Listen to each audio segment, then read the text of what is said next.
Parlons du milieu communautaire, parlons des organismes en général, organismes à vocation communautaire, organismes à but non lucratif. Il existe dans la région une corporation de développement communautaire au Richelieu-Rouville qui vient un peu chapeauter tout ce milieu-là. Deux invités pour en parler. D'abord, Caroline Soulard, qui s'occupe de la mobilisation et du développement. Bonjour à vous. Bonjour. Accompagnée de Jacques Poirier, qui est un bénévole dans plusieurs causes, notamment celle-ci. Bonjour et bienvenue. Bonjour, M. Latour. Bon, expliquons tout d'abord au public, parce que, bon, dans le jargon, on appelle ça la CDC au Richelieu-Rouville, bon, Corporation de développement communautaire. Qu'est-ce que c'est comme organisation?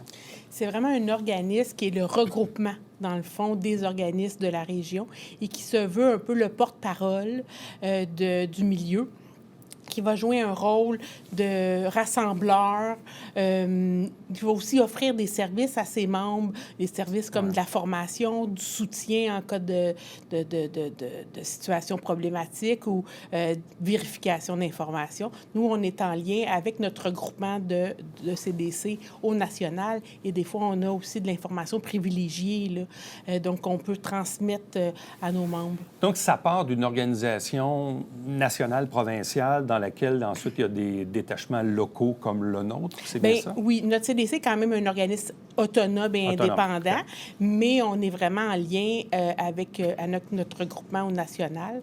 Et ça, comme je vous dis, ça nous permet d'être à la fine pointe au niveau de l'information parce que ça bouge vite, hein? Le gouvernement, les annonces, le financement, les différentes lois, les différentes offres de services. Mais c'est tout un univers parce que, premièrement, dans le monde des OBNL, OSBL, comme on veut, il y a des bénévoles, il y a des employés payés, il y a des permanences, il y a des conseils d'administration. Puis souvent, très souvent, ces organismes-là sont tenus à bout de bras par les bénévoles et le personnel payé. Puis en même temps, dans nos communautés, si on n'a pas d'organisme, là, il n'y a pas de filet de sécurité, là. Ça, c'est faux. Tu sais, je sais, Jacques Poirier, vous êtes un bénévole de longue date. Ça en prend des organismes, là. Ça en prend des organismes pour assurer, comme vous venez de le dire, un filet de sécurité. Parce que s'il n'y avait pas d'organismes bénévoles, s'il n'y avait pas les organismes communautaires, s'il n'y avait pas l'action communautaire autonome, la société serait encore plus mal qu'elle l'est actuellement, parce qu'on assure un filet de sécurité. Et la différence, par exemple, entre le service public et les organismes communautaires, une personne connaît une problématique particulière, se présente à un organisme communautaire, elle va avoir une réponse immédiate, pas dans 2 mois, pas dans 2 ans. Et si cet organisme-là ne peut pas lui rendre le service demandé, on va la référer immédiatement à un autre organisme qui va pouvoir répondre à ses besoins. Bien, souvent, moi, pour montrer aux gens un peu l'importance des organismes. Je le disais d'ailleurs pas plus tard que samedi. Tu sais, demain matin, là, on dit que c'est l'apocalypse. Là. Il n'y a plus de Saint-Vincent-de-Paul, il n'y a plus d'éclusiers, il n'y a plus de centre de prévention du suicide. On pourrait toutes les nommer, là. Il n'y a plus de fondation, il n'y a plus de ci, il n'y a plus de ça. Je veux dire, c'est plus rien, là. Je veux dire, bien, on est la première ligne de réponse. Oui. Donc, effectivement, on est un élément, un chaînon essentiel là, les pistes de solutions. Puis aux crises, on l'a vu pendant la pandémie. Là. Oui. Qui a répondu rapidement puis qui a pu s'adapter? Parce qu'on est à petite échelle aussi, comme vous dites. On n'est pas des grosses équipes, donc on est capable de se revirer quand même assez rapidement. Puis on est proche des besoins aussi. Donc ça aussi, ça fait une force.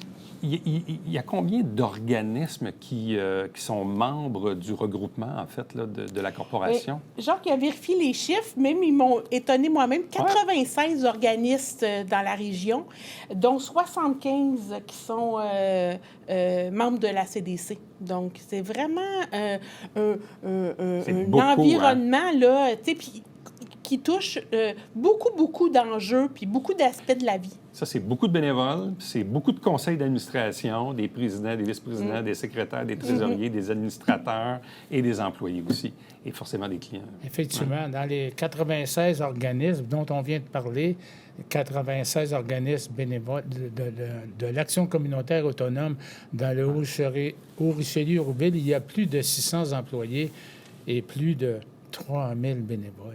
Imaginez-vous. C'est des gens qui sont au service de leurs concitoyens puis qui permettent à la société de s'améliorer et à des personnes de sortir, que ce soit du cercle de la pauvreté, le cercle vicieux de problèmes sociaux. On est là pour qu'ils en sortent et qu'ils retrouvent une fierté de vivre.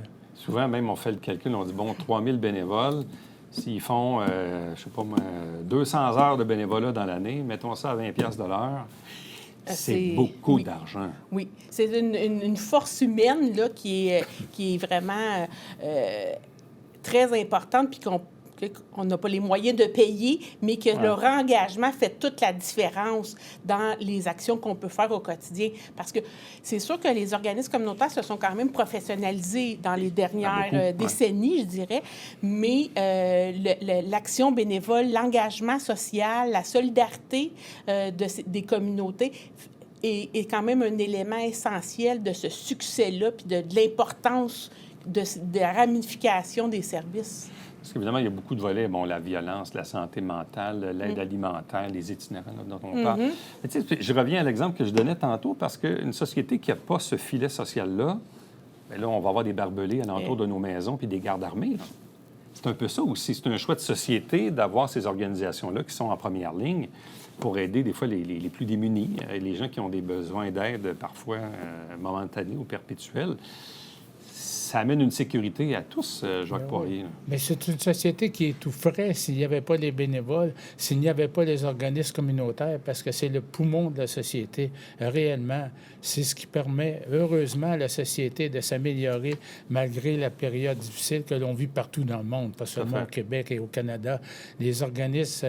On ne peut pas dire bénévoles, les organismes communautaires qui favorisent le développement social, qui favorisent la transformation sociale. C'est ça qui est merveilleux.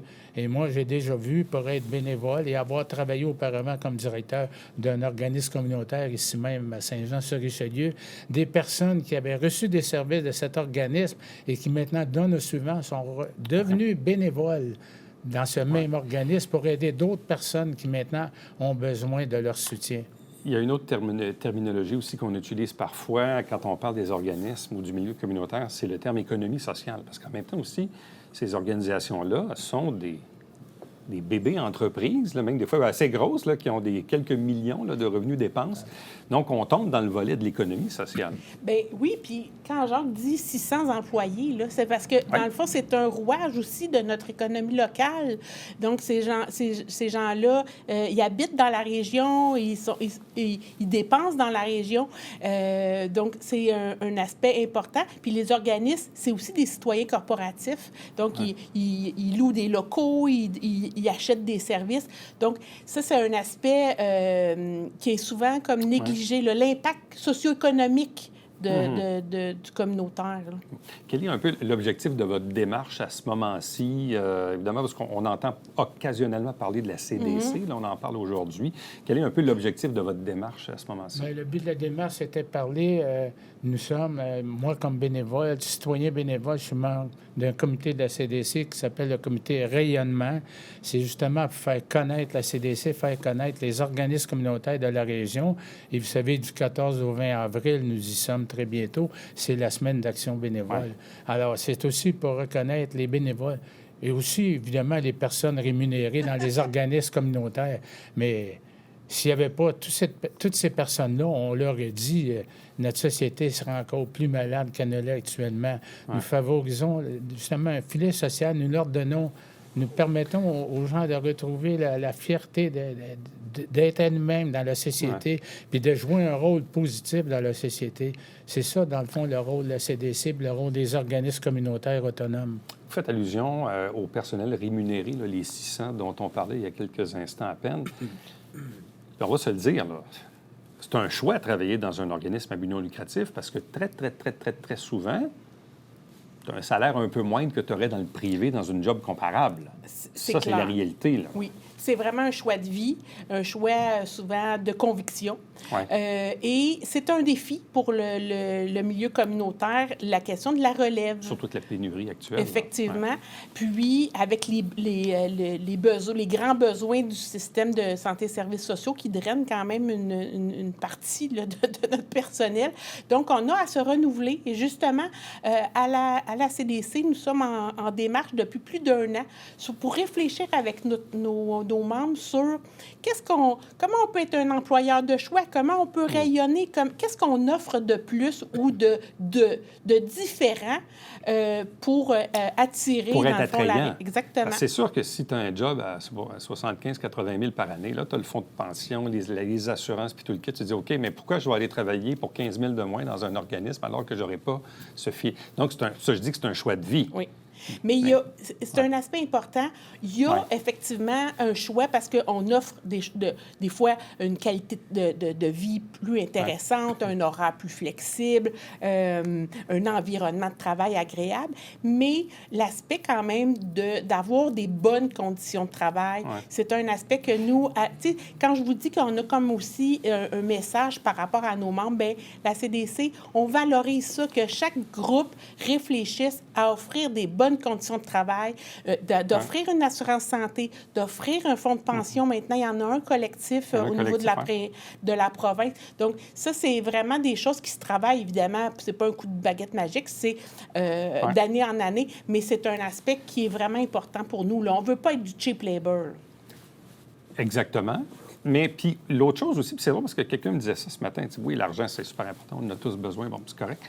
Mais en même temps aussi, quand tu te lèves le matin, tu veux pas une job plate, puis tu veux peut-être aussi que le travail que tu fais soit valorisé, puis que tu aies l'impression d'avoir fait une différence dans la vie des gens. C'est un aspect... Ça vaut... Oui. Il n'y a pas de valeur monétaire à rattacher à ça, mais quand tu termines ta journée de travail, puis que tu as aidé du monde, exemple, qui n'ont rien à manger sur la table, Bien, vous avez fait référence tantôt à un organisme dont je suis membre du conseil d'administration. Il y a des employés qui sont là depuis 23, 25, 28 ans, 30 ans, parce qu'ils sont heureux. Ils sont heureux dans leur travail, puis ils savent à la fin de la journée qu'ils ont rendu service à la population, puis qu'ils ont empêché des personnes de commettre des gestes qui autrement... Tout à fait. Elles auraient regretté. Là, vous êtes sur quel CA ces temps-ci? Parce que dans le temps, vous étiez sur Toastmaster, vous étiez sur les travailleurs autonomes, je pense aussi. Là, vous êtes sur quel CA ces temps-ci? Le Centre de crise et de prévention du suicide du Haut-Chenier-Rouville. Je suis membre de 3 comités de la CDC et je suis nouvellement membre de la table de développement social qui a pris forme il y a quelques mois. Ouais. Alors, et en plus d'heures de bénévolat dans un autre organisme dont j'ai déjà été le directeur. Alors, ça nous tient occupés, mais c'est ça qui nous tient en vie aussi, puis qui nous permet, même rendu à un certain âge, de rendre service à la société, qui nous permet, nous aussi, de dire que nous sommes encore utiles à la société. Oui, c'est ça aussi. Hein. Les grands retraités devenus grands bénévoles, avec des agendas des fois plus occupés que du temps qu'ils travaillaient. Ça se peut, ça. Hein? J'ai un horaire assez chargé, puis j'ai un agenda bien rempli. J'imagine. Donc, à quel endroit sont les bureaux de la CDC dans la région? Dans le fond, on est juste sur l'autre côté du pont, sur le bord d'Iberville, dans des locaux qui appartiennent à la ville. Oui. Et là, on est en train de chercher des nouveaux locaux. Il y a ça aussi, le défi de se trouver des locaux abordables, c'est très important en ce moment. La CDC, dans le fond, en ce moment, on n'a pas de locaux. On devra déménager à la fin du mois. Puis, pour l'instant, là, ça se peut qu'on soit comme entre deux. En télétravail pendant quelques temps. Ça fait combien de temps que ça existe, la CDC? On a plus de 25 ans d'existence. Donc, Corporation de développement communautaire au Richelieu-Rouville. Donc, on parle de l'action communautaire, du milieu communautaire, des organismes, de ce filet social de notre communauté. Donc, salutations à tous ces bénévoles, ces membres de conseil d'administration à l'occasion justement de la fameuse semaine annuelle. Merci beaucoup à vous deux. Merci. Merci. Restez avec nous. On vous revient après ceci.